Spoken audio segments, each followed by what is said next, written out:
Naalala nyo pa ba kung paano nanalo si PRRD? Isipin nyong mabuti. Isang mayor sa malayong dako ng Mindanao ang biglang lumitaw.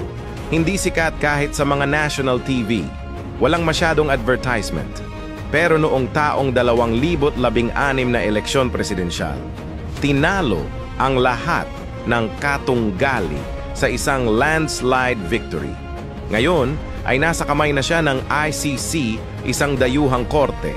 Ang kanyang kaso ay sikat na sa buong mundo.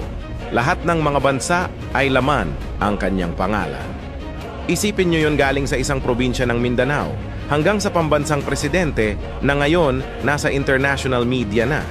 Kung babalikan natin, nung naupo siyang presidente, sinira niya ang mga kalakaran ng mga trapong politiko. Sinira ang kadena ng mga oligarchs.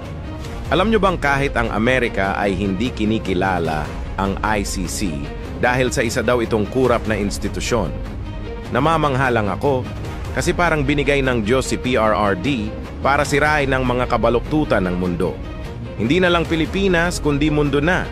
Kung nakatutok kayo sa international news, isang bansa na rin ang kumalas sa ICC nitong nakaraan, LNG. Sa pangyayaring ito, maaring pati ang ICC ay tuluyan na ring masira ang kredibilidad.